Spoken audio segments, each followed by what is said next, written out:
Everyone, welcome back to my YouTube channel. ಎಲ್ಲರೂ ಆರಾಮ, ನಾವು ಆರಾಮು. ನಾವಿವತ್ತು ಎಲ್ಲಿದ್ದೀವಿ ಅಂದರೆ ನಮ್ಮೂರು, ನಾನು ಹುಟ್ಟಿದೂರು ನುಗ್ಗೇಹಳ್ಳಿ. ಇದು ಬಂದು ಹಾಸನ ಜಿಲ್ಲೆ ಚನ್ನರಾಯಪಟ್ಟಣ ತಾಲೂಕು ನುಗ್ಗೇಹಳ್ಳಿ ಹೋಬಳಿ. ಏನು ಒಂದು ಚನ್ನರಾಯಪಟ್ಟಣದಿಂದ 17ರಿಂದ 18 ಕಿಲೋಮೀಟರ್ ಆಗುತ್ತೆ. ನಮ್ಮೂರು ನೋಡೋಕೆ ಒಂಥರ ಸಿಟಿನೂ ಅಲ್ಲ, ಹಳ್ಳಿನೂ ಅಲ್ಲ, ಆ ಥರ ಇದೆ. ನಮ್ಮ ಮನೇಲಿ ಒಂದು 30 ವರ್ಷದ ಹಳೇ ಗಾಡಿ ಇತ್ತು. ನಮ್ಮ ಅಪ್ಪನಿಗೆ ಸಖತ್ ಫೇವ್ರೆಟ್. ಇನ್ನ ಅದೇ ಗಾಡಿಲಿ ಓಡಾಡ್ತೀವಿ ಊರಿಗೆ ಹೋದ್ರೆ. ಅದನ್ನ ರಿಪೇರಿ ಕೊಟ್ಟಿದ್ವಿ, ಹೇಗಿದೆ ಗಾಡಿ ಅಂತ ನೋಡ್ಕೊಂಬರಕ್ ಹೋದ್ವಿ ನಾನು ನಮ್ಮಮ್ಮ. ಗಾಡಿನೂ ರಿಪೇರಿ ಆಯ್ತು, ಬಾರಮ್ಮ ಒಂದ್ ರೌಂಡ್ ಹೋಗೋಣ ಅಂತ ಕರ್ಕೊಂಡೋದೆ. ಇದು ನಮ್ಮ ಗ್ರಾಮ ದೇವತೆಯ ನುಗೇಳಮ್ಮನ ದೇವಸ್ಥಾನ. ಇದು ನಮ್ಮೂರಿನ ಹಾಸ್ಪಿಟಲ್. ಒಳ್ಳೆ ಸೌಲಭ್ಯಗಳನ್ನು ಕೂಡ ಕೊಟ್ಟಿದ್ದಾರೆ. ಇದು ನಮ್ಮೂರಿನ ಪೊಲೀಸ್ ಸ್ಟೇಷನ್. ಹಾಗೆ ಪೊಲೀಸ್ ಸ್ಟೇಷನ್ ಹತ್ರ ಹೋಗಿ ಒಂದು ಕ್ಲಿಪ್ ತಗೊಂಡು ನಮ್ಮ ಅಜ್ಜಿ ಮನೆಗೆ ಹೋದೆ. ನಮ್ಮ ಅಜ್ಜಿ ಹಾಲು ಕರಿತಿದ್ರು. ತುಂಬ ಚಿಕ್ಕವರು, ಆದರೆ ನಾನು ಅಜ್ಜಿ ಅಂತ ರೇಗಿಸ್ತೀನಿ, ಸಂಬಂಧಗಳಿಂದ ಅಜ್ಜಿ ಆಗಬೇಕು ಅದಕ್ಕೆ.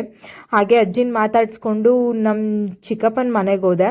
ಚಿಕ್ಕಪ್ಪನ ಮನೆಯಲ್ಲಿ ಅಣ್ಣಂದಿರು ಕೂಡ ಬಂದಿದ್ರು. ಒಬ್ಬನ ಹೆಸರು ಸಂತೋಷ್, ಒಬ್ಬನ ಹೆಸರು ಸುನೀಲ್ ಅಂತ. ರಾಖಿ ಕಟ್ಟಿರಲಿಲ್ಲ ರಕ್ಷಾ ಬಂಧನ್ಗೆ, ತುಂಬ ಲೇಟ್ ಆಯಿತು. ಆದರೂ ರಾಖಿ ತಗೊಂಡೋಗಿದ್ದೆ. ಹಾಗೆ ಇನ್ನು ಕಟ್ಟಿ ಅವ್ರ ಆಶೀರ್ವಾದನೂ ಸದಾ ನನ್ನ ಮೇಲಿರಲಿ ಅಂತ ಅವ್ರ ಹತ್ರದಿಂದ ಆಶೀರ್ವಾದ ಕೂಡ ತಗೊಂಡೆ.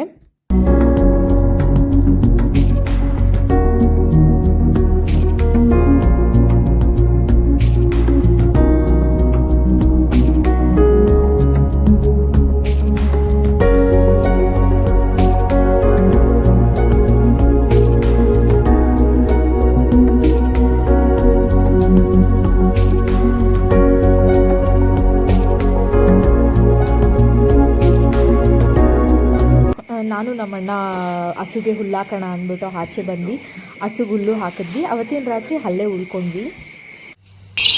ಎಲ್ರಿಗೂ ಬೆಳಗಿನ ಶುಭೋದಯ, ಗುಡ್ ಮಾರ್ನಿಂಗ್.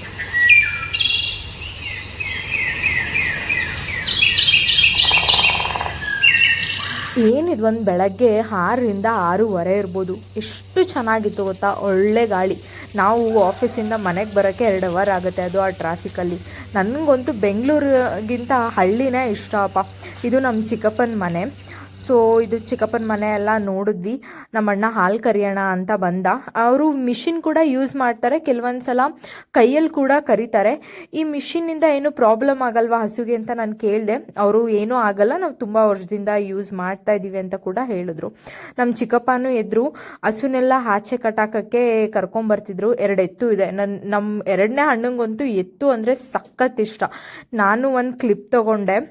ಹಾಗೆ ಇನ್ನು ಹಸು ಸಗಣಿ ಹಾಕಿದ್ದೆಲ್ಲ ಬಾಚಾಕ್ಬೇಕಲ್ವ, ಅದನ್ನೆಲ್ಲ ಹೇಗೆ ಕ್ಲೀನ್ ಮಾಡ್ತೀರಾ ಏನು ಅಂತ ಕೇಳ್ಕೊತಿದ್ದೆ. ನಮ್ಮ ಚಿಕ್ಕಪ್ಪ ಕ್ಲೀನ್ ಮಾಡ್ತಿದ್ದಾರೆ. ಹಸುಗೆ ಹುಲ್ಲು ತರಕ್ಕೆ ಹೋಗೋಣ ಅಂತ ನಮ್ಮಣ್ಣ ಹೊರಟ. ಅವನ ಜೊತೆ ನಾನು ಬರ್ತೀನಿ, ಟ್ರ್ಯಾಕ್ಟ್ರಲ್ಲಿ ಏನೋ ಒಂಥರ ಕ್ರೇಜ್ ಅಲ್ವಾ ಟ್ರ್ಯಾಕ್ಟ್ರಲ್ಲಿ ಹೋಗೋದು ಅಂತ. ಅವನ ಜೊತೆ ನಾನು ಹೋದೆ. ಹುಲ್ಲು ಕುಯ್ತಿದ್ದ. ಇರೋ ನಿಂದೊಂದು ವೀಡಿಯೋ ಮಾಡ್ಕೊತೀನಿ ಅಂತ ಅಂದ್ಬಿಟ್ಟು ವೀಡಿಯೋನು ಮಾಡಿಕೊಂಡೆ. ಸರಿ, ಎಲ್ಲ ಮುಗೀತು. ನಮ್ಮಮ್ಮ ಬೈದರು, ನಮ್ಮ ತೋಟ ನೋಡೋದು ಬೇಡವಾ, ನೀನು ಬರೀ ಚಿಕ್ಕಪ್ಪನ ಮನೆಯಲ್ಲೇ ಇದೆಯಾ ಅಂತ. ಸೊ ಅಲ್ಲಿಂದ ಗಾಡಿ ತಗೊಂಡು ನಮ್ಮ ತೋಟಕ್ಕೆ ಹೊರಟ್ವಿ. ನಮ್ಮ ತೋಟದ ಹತ್ರನೇ ಒಂದು ಫಾರ್ಮ್ ಇದೆ, ಹಸು ಫಾರ್ಮ್ ಅಂತ. ತೇಜು ಅಣ್ಣ ಅಂತ ಅವ್ರ ಹೆಸರು. ಹಸು ಫಾರ್ಮ್ಗೆ ಹೋದೆ. ಎಲ್ಲ ನಾಟಿ ಹಸುಗಳು, ನಾಟಿ ಬ್ರೀಡ್ಗಳು. ನೋಡೋಕೆ ತುಂಬ ಚೆನ್ನಾಗಿತ್ತು. ಇದು ಪಂಜಾಬಲ್ಲಿ ಇರೋದಂತ ಹಸುಗಳೆಲ್ಲ. ಅವಣ್ಣನ ಹಾಗೆ ಎಲ್ಲ ನಾಟು ಹಸುನೇ ಇತ್ತು. ನನಗಂತೂ ಖುಷಿ ಆಯ್ತು. ನಾನೆಲ್ಲ ವಿಚಾರಿಸಿದೆ, ಏನು ಹೇಗೆ ಅಣ್ಣ ಏನು ಅಂತ. ಇವ್ರ ಹೆಸರು ರಾಕಿ ಅಂತ. ಅಲ್ಲೇ 2 ವರ್ಷದಿಂದ ಕೆಲಸ ಮಾಡ್ಕೊಂಡಿದ್ದಾರೆ ಅಂತ. ನನ್ಗೆ ಹಸು ಅಂದ್ರೆ ಎಲ್ಲ ತುಂಬಾ ಇಷ್ಟ. ಸೊ ಹಸುನೆಲ್ಲ ಹಂಗೆ ಕೈಯಲ್ಲಿ ಮುದ್ದು ಮಾಡ್ತಾ ಇದ್ದೆ.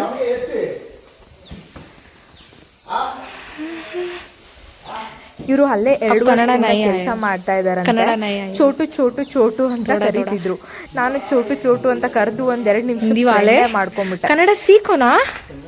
ಒಬ್ರ ಹೆಸರು ಗೌರಿ, ಲಕ್ಷ್ಮಿ, ಭಾಗ್ಯಲಕ್ಷ್ಮಿ, ಈ ತರ ಹೆಸರಿಟ್ಟಿದಾರಣ್ಣ. ಮುಂಚೆ ಇವ್ರದ್ದು ಗೌರಿ ಇತ್ತು, ಸೀಮೆ ಹಸು ಫಾರ್ಮ್. ಅವ್ರಿಗೇನೋ ಅದು ಇಷ್ಟ ಆಗ್ಲಿಲ್ಲ, ಅದಕ್ಕೆ ಈ ನಾಟಿ ಹಸುನ ಸಾಕೊಂಡಿದ್ದಾರೆ. ಅವ್ರಿಗೇನೋ ಒಂಥರ ಕ್ರೇಜ್.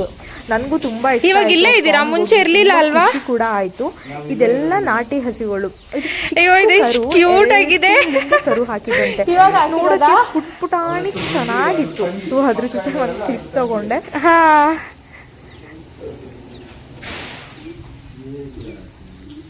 ಇವಾಗ ಟೋಟಲ್ ಎಷ್ಟು ಹಸು ಇದೆ ಅಣ್ಣ?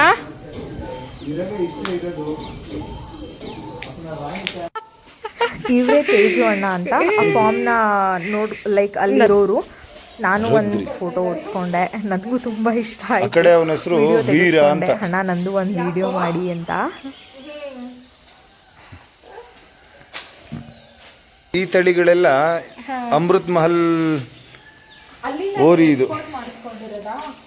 ಇದೆಲ್ಲ ಇಲ್ಲಿದೆ ಅಮ್ಮ, ಎಲ್ಲೂ ಎಕ್ಸ್ಪೋರ್ಟ್ ಆಗಿರೋದಲ್ಲ, ಅದು ಹಳ್ಳಿ ಕಾರು. ಇವು ನಮ್ಮ ಕಡೆನೇ ಸಿಗ್ತವೆ, ಎಲ್ಲ ಮರ್ತೋಗಿದ್ದಾರೆ ಅಷ್ಟೇ. ನಮ್ಮ ಕಡೆ ಬೆಳೆದಿಲ್ಲ ಅಂತ ಜನರೇಷನ್ ಕೂಡ ನಮ್ಮ ಹತ್ರ ಇದೆ.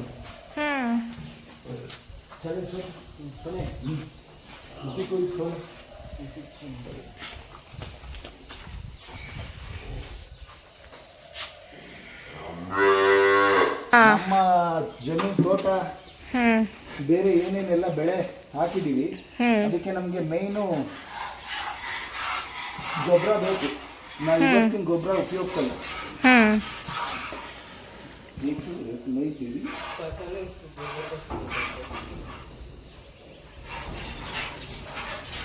ಈ ಹಸು ಎಲ್ಲ ಪ್ಯೂರ್ ನಾಟಿ ತಳಿ.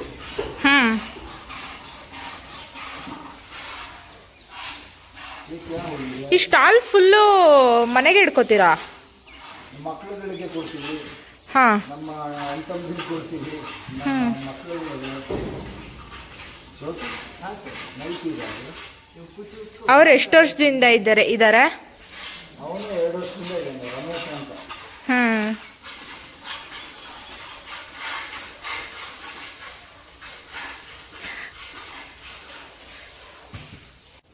ಬ್ಯಾಕ್ಟೀರಿಯಾ ನೋಡಿರೋಂಥ ಹೌದು ಇವೆಲ್ಲ ನಮ್ಗೆ ಹಾಲು ಕೊಡಬೇಕು ಅಂತ ಕೊಡಲ್ಲ.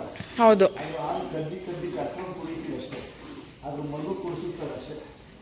ಮುಂಚೆ ಅವ್ರ ಫಾರ್ಮಲ್ಲಿ ಒಂದು ಕುದುರೆ ಇದೆ ಕುದುರೆ. ನನಗೂ ಪ್ರಾಣಿಗಳಂದರೆ ತುಂಬ ಇಷ್ಟ. ನಮ್ಮಮ್ಮ ಅಲ್ಲಿಂದನೇ ಒಂದು ಕೂಕ್ ಹಾಕಿದ್ರು, ಎಲ್ಲಿದ್ಯಾ ಬಾ ನಮ್ಮ ತೋಟ ಬಿಟ್ಟು ಎಲ್ಲೋಗಿದ್ಯಾ ನೀನು ಅಂತ. ಅದಕ್ಕೆ ನಮ್ಮ ತೋಟಕ್ಕೆ ನೆಡ್ಕೊಂಡುದೆ.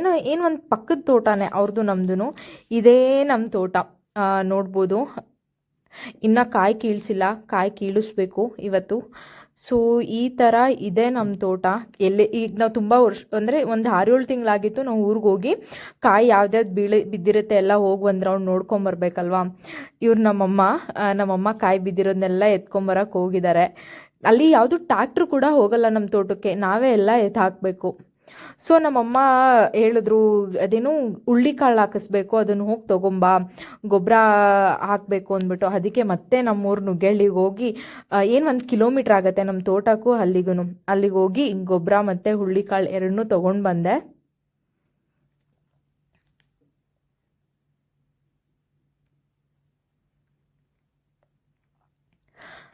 ನಾನು ಹೋಗೋ ಅಷ್ಟರಲ್ಲಿ ಟ್ಯಾಕ್ಟ್ರು ಕೂಡ ಬಂದಿತ್ತು. ಅವ್ರು ಆಲ್ರೆಡಿ ಸ್ಟಾರ್ಟ್ ಮಾಡಿಬಿಟ್ಟಿದ್ರು. ಇದು ನಮ್ಮ ಕಡೆ ಇದನ್ನು ರೋಟ್ರು ಅಂತಾರೆ. ರೋಟ್ರು ಹೊಡಿಸ್ತೀವಿ. ತುಂಬ ಗಿಡಗಳು ಆ ಥರ ಎಲ್ಲ ಬೆಳೆದಿದ್ರೆ ತೋಟಕ್ಕೆ. ನಿಮ್ಮ ಕಡೆ ಏನಂತಾರೆ ಅಂತ ಕಮೆಂಟ್ ಮಾಡಿ. ಅಣ್ಣ ಎಲ್ಲ ರೋಟ್ರು ಹೊಡಿತಿದ್ರು, ಎಲ್ಲ ಉಕ್ಕೆ ಹೊಡಿತಿದ್ರು. ನೋಡಿ, ನಾವು ಬಂದಾಗ ತೋಟ ಹೇಗಿತ್ತಂದರೆ ಆ ಥರ ಫುಲ್ಲು ಹುಲ್ಲೆಲ್ಲ ಬೆಳ್ಕೊಂಬಿಟ್ಟಿತ್ತು. ನಮ್ಮಮ್ಮ ನೋಡೋಕ್ಕಾಗದೆ 5 ನಿಮಿಷಕ್ಕೆ ಅಣ್ಣ ರೋಟ್ರು ಹೊಡೆದ್ಬಿಡಿ, ತೋಟ ನೋಡೋಕ್ಕೆ ಆಗ್ತಾಯಿಲ್ಲ ಅಂತ ಅಂದ್ಬಿಟ್ಟು ರೋಟ್ರು ಹೊಡ್ಸಿದ್ವಿ. ಕಾಯಿನೂ ಕೆಡ್ಸಿದ್ವಿ. ಇದು ಎಲ್ಲ ನಮ್ಮಮ್ಮ ಹಾಕಿರೋ ಸಸಿ. ನಮ್ಮಮ್ಮ ಮದುವೆ ಆದಮೇಲೆ ಬಂದಮೇಲೆ ತೆಂಗಿನ ಗಿಡ ನೆಟ್ಟಿರೋ ಸಸಿ. ಈಗ ಎಷ್ಟು ದೊಡ್ಡದಾಗಿದೆ, ಅವ್ರಿಗೆ ನೋಡೋಕ್ಕೆ ಖುಷಿ ಆಗುತ್ತೆ. ಕಾಯೆಲ್ಲ ಹೆತ್ತಾಕ್ತೆ, ತುಂಬ ಹೊಟ್ಟೆ ಹಸುವಾಗ್ತಿತ್ತು. ಅದಕ್ಕೆ ಪಕ್ಕದ ತೋಟದಲ್ಲಿ ಊಟ ತಂದಿದ್ರು. ಆಂಟಿ ಕರೆದ್ರು, ಬಾ ಇಲ್ಲೇ ಊಟ ಮಾಡ್ಕೊಂಡು ಹೋಗು ಅಂತ. ಅವ್ರ ಜೊತೆ ಸೇರಿ ಊಟನೂ ಮಾಡಿದೆ. ನಮ್ಮಮ್ಮ ಫೋನ್ ಮಾಡಿದ್ರು, ಜಾನ್ಗೆ ತೊಗೊಂಡು ಬಾ ಅಂತ. ಅದಕ್ಕೆ ಜಾನ್ಗೆ ತೊಗೊಂಡು ಕೊಡೋಣ ಅಂತ ಅಂದ್ಬಿಟ್ಟು ಹೋದೆ. ನಮ್ಮದು ಕಾಯಿ ಕೆಡವೋ ಕೋಲ್ನ ಏನಂತ ಕರೀತಾರೆ ಅಂದರೆ ಜಾನ್ಗೆ ಅಂತ ಕರೀತಾರೆ. ನಿಮ್ಮೂರ ಕಡೆ ಏನಂತ ಕರೀತಾರೆ ಅಂತ ಕಮೆಂಟ್ ಮಾಡಿ. ಇವರು ನಮ್ಮ ಚಿಕ್ಕಪ್ಪ, ಸೂರಿ ಚಿಕ್ಕಪ್ಪ ಅಂತ. ನಮ್ಮೂರ ಕಡೆ ಯಾರೂ ಸಿಗಲ್ಲ ಕಾಯಿ ಕೆಡುವರು. ಅದಕ್ಕೆ ನಮ್ಮ ಚಿಕ್ಕಪ್ಪನ ರಿಕ್ವೆಸ್ಟ್ ಮಾಡಿದ್ವಿ, ಪ್ಲೀಸ್ ಚಿಕ್ಕಪ್ಪ ಕಾಯಿ ಕೆಡವು ಕೊಡಿ ಪ್ಲೀಸ್ ಅಂತ ಅಂದ್ಬಿಟ್ಟು. ಅವರೇ ಸದ್ಯ ಕೆಡವು ಕೊಟ್ಟರು. ನಾನು ಬೆಂಗಳೂರಿಗೆ ಬೇರೆ ಅರ್ಜೆಂಟಾಗಿ ಬರಬೇಕಿತ್ತು. ನಮ್ಮ ತೋಟದಲ್ಲಿ ಫುಲ್ಲು ಹಸಿರು ಬೆಳ್ಕೊಂಡ್ಬಿಟ್ಟಿದೆ, ಮಳೆ ಆಗಿದೆ ಅಲ್ವಾ. ನಾವಿನ್ನ ಇಲ್ಲಿ ಉಕ್ಕೆ ಹೊಡಿಸ್ಬೇಕು. ಅದೇ ಗ್ಯಾಪಲ್ಲಿ ಚಿಕ್ಕಪ್ಪ ನನಗೆ ಎಳ್ನೀರು ಬೇಕು, ಎಳ್ನೀರು ಕೊಡಿ ಅಂತ ಕಿತ್ಕೊಡಿ ಅಂತ ಕೇಳಿದೆ. ಎಳ್ನೀರು ಕೊಟ್ಟರು. ಕಾಯಿ ಎತ್ತಾಕಿದ್ದಕ್ಕೆ ಕಾಲು ಫುಲ್ಲು ಬೊಬ್ಬೆ ಥರ, ಗಾಯ ಥರ ಆಗೋಗ್ಬಿಟ್ಟಿತ್ತು. ಸೊ ಸುಮ್ಮನೆ ಅದೊಂದು ಕ್ಲಿಪ್ ಮಾಡಿಕೊಂಡೆ. ನನ್ನ ಈ ವ್ಲಾಗ್ ನಿಮಗೆ ಇಷ್ಟ ಆಗಿರುತ್ತೆ ಅಂತ ನಾನು ಅಂದ್ಕೊಂಡಿದ್ದೀನಿ. ನಿಮ್ಗೆ ಇಷ್ಟ ಆದರೆ ಸಬ್ಸ್ಕ್ರೈಬ್ ಮಾಡಿ, ಲೈಕ್ ಮಾಡಿ, ಶೇರ್ ಮಾಡಿ. Thank you.